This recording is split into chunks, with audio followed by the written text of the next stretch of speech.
March 16th, 1933. The wheels of the carriage splashed through the crimson current of Fenridge's river, and Dr. Alaric Voss noted its hue with unease.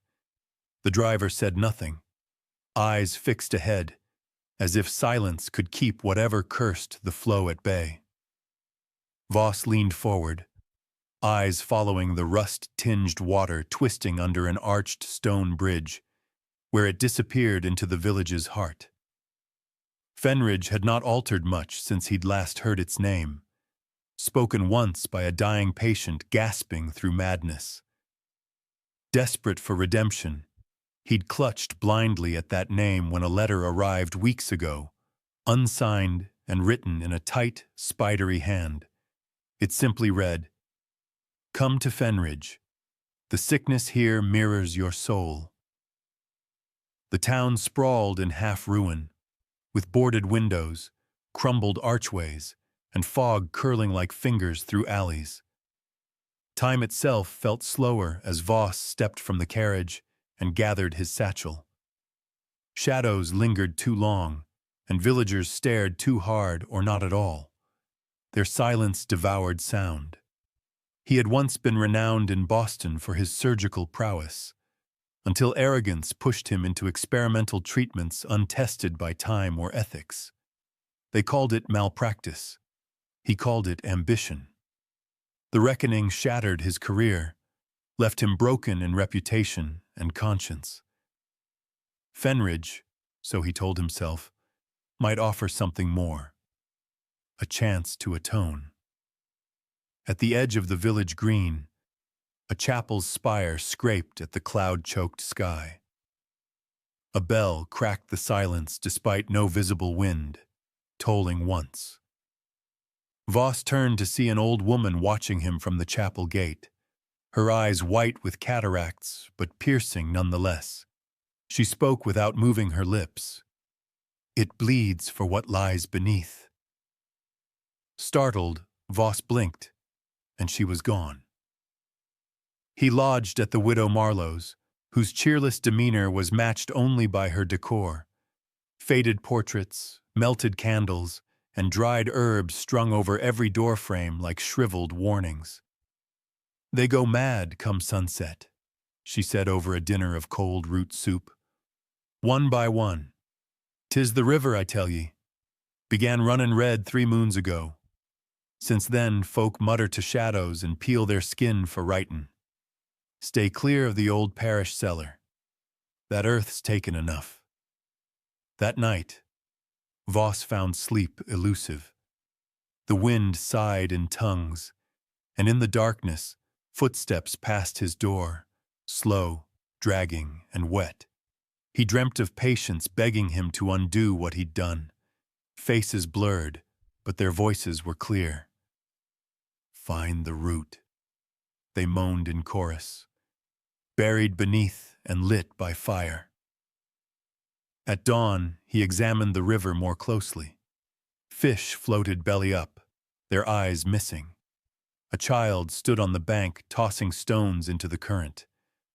When Voss asked his name, the child only whispered, "We're learning to see without eyes. Soon you will too."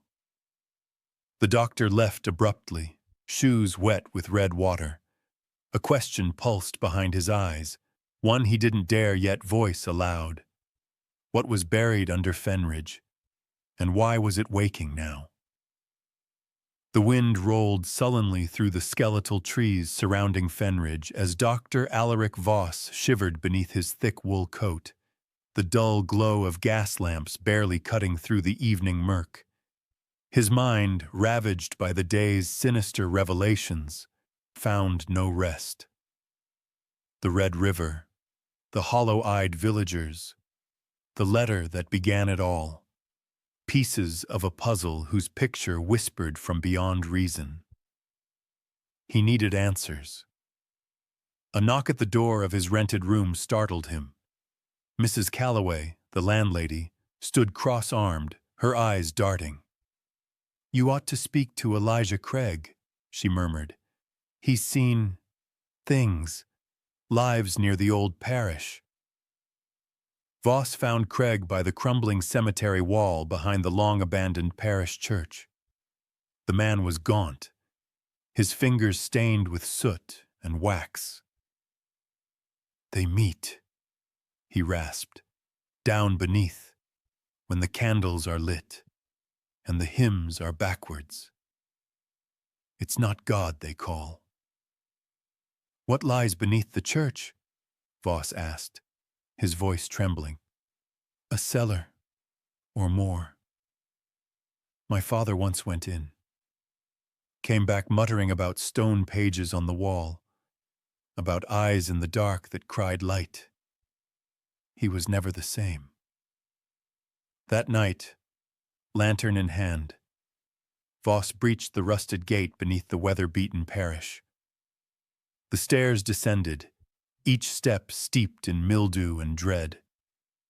Wax drippings led the path, evidence of many candlelit rituals. Finally, he reached a wide stone chamber. The walls pulsed with etched symbols, half eroded by time yet glowing faintly with a sinister life. At the center, a crumbling podium cradled melted candles and blackened bones. Carvings on the walls depicted twisted rites, chanting figures beneath an orb-like being shedding rays of unnatural light. Moved by a force beyond reason or mercy, Voss brushed his glove over a section of the wall. Instantly, a voice, not heard but felt, surged into his skull, a churning tide of ancient language and despair. Latin phrases, some nearly medical in tone, conjoined with abhorrent tongue twisters that felt like they flayed his mind. His vision dimmed. The candles flickered to life, though none had been lit. The mouths of carved figures wriggled. He stumbled back, breath shallow. Were the symbols watching him? He turned, but the path he came down seemed longer, darker. A whisper curled behind his ear, feminine yet not. "You have read the first page." Voss fled the cellar, collapsing onto the frosted grass above. His pulse raced with an alien rhythm, and beneath it all, a burgeoning hunger, an insatiable curiosity nibbling at facets of his mind he'd thought buried beneath medicine and reason. He clutched his satchel to his chest. That night, sleep refused to come. Murmured chants throbbed against the walls of his mind, and images of the stone grimoire burned behind his eyelids. The cellar was a mouth, and he had just entered its throat. Something had seen him. Despite his fear, one thought took root and flowered. He had to return. The cold air pressed heavier the deeper Dr. Alaric Voss ventured into the root-choked tunnel behind the parish's cellar. The whispers he'd first dismissed as echoes now spoke in tones increasingly familiar, some matching voices of villagers he'd met. Others warped beyond recognition, slithering through the passage like spectral vipers. The candle he gripped sputtered, casting flickering halos on the stones, as if the wall itself breathed. He emerged into a vaulted subterranean chamber, more vast than any church crypt he'd known. Hundreds of tin candlesticks, some mounted in grinning skulls, filled the room with a jaundiced glow. In the center, kneeling figures encircled a dais of obsidian, humming in unison, and upon that dais stood the luminescent one. At first, Voss could not focus his eyes on the figure. It shimmered, not with mere light, but a phosphorescence that throbbed like a pulse. Its flesh was translucent and wrong, stretched and laced with veins of starlight. As its golden eyes met Voss's, recognition struck deep in the doctor's bones. "You have come at last," it whispered, not aloud, but into his skull. "Bearer of blood debts, seeker of absolution." The cult leader raised an elongated hand, and the murmurs ceased. The gathered villagers turned to Voss, their faces lit not just by candlelight, but by a subtle glow beneath their skin. Their eyes glimmered with shared madness. I have no part in this," Voss stammered, backing away. "But the grimoire called to you. The blood-red river gave passage. You opened the gate," the luminescent one said. Its voice echoed with layers, as if a choir of unseen mouths spoke behind it. A child, no older than 10, stepped forward. Her mouth was sewn shut, yet her voice filled the air. "The awakening is near. We waited through centuries of silence for the healer marked by betrayal." Voss's heart hammered. The markings on the cellar's stone, the half-translated grimoire etched in ancient sigils, had been aligning in his mind. Each whisper, each vision, was a page unfolding in real time. "You mistake me," he said hoarsely, though even as he spoke, fragments of memories not his own pressed in. Ancient invocations, the feel of wet stone under desperate hands, knowledge that should not exist. The luminescent one stepped closer. "Your guilt armed you with purpose. Your greed opened perception. The madness, only a veil torn to reveal true sight." Voss collapsed to his knees. Behind his clenched eyes, he saw what the cult intended. A convergence beneath Fenridge where the star-blooded being would awaken fully, casting its will across minds through the remaining sigils of the grimoire. "You must choose," said the leader. "Flee and remain broken, or finish the rite, take your place, and seal what stirs in the deep. Redemption bleeds through suffering." A scream erupted from the chamber as one villager tore at their own eyes, laughing in revelation. A priest formerly mute shouted praise to dead constellations. Voss gripped the edge of the obsidian dais. The symbols etched on its surface flared under his touch. The final portion of the grimoire was here, alive. He felt it burrowing into his soul, offering power and binding in equal measure. As he looked up, the luminescent one offered its hand. Dr. Alaric Voss wept, not in fear, but with clarity. He understood now. There could be no salvation without sacrifice. He reached out. The torches flickered low in the deep cellar beneath Fenridge, as Dr. Alaric Voss descended the final spiral of stone.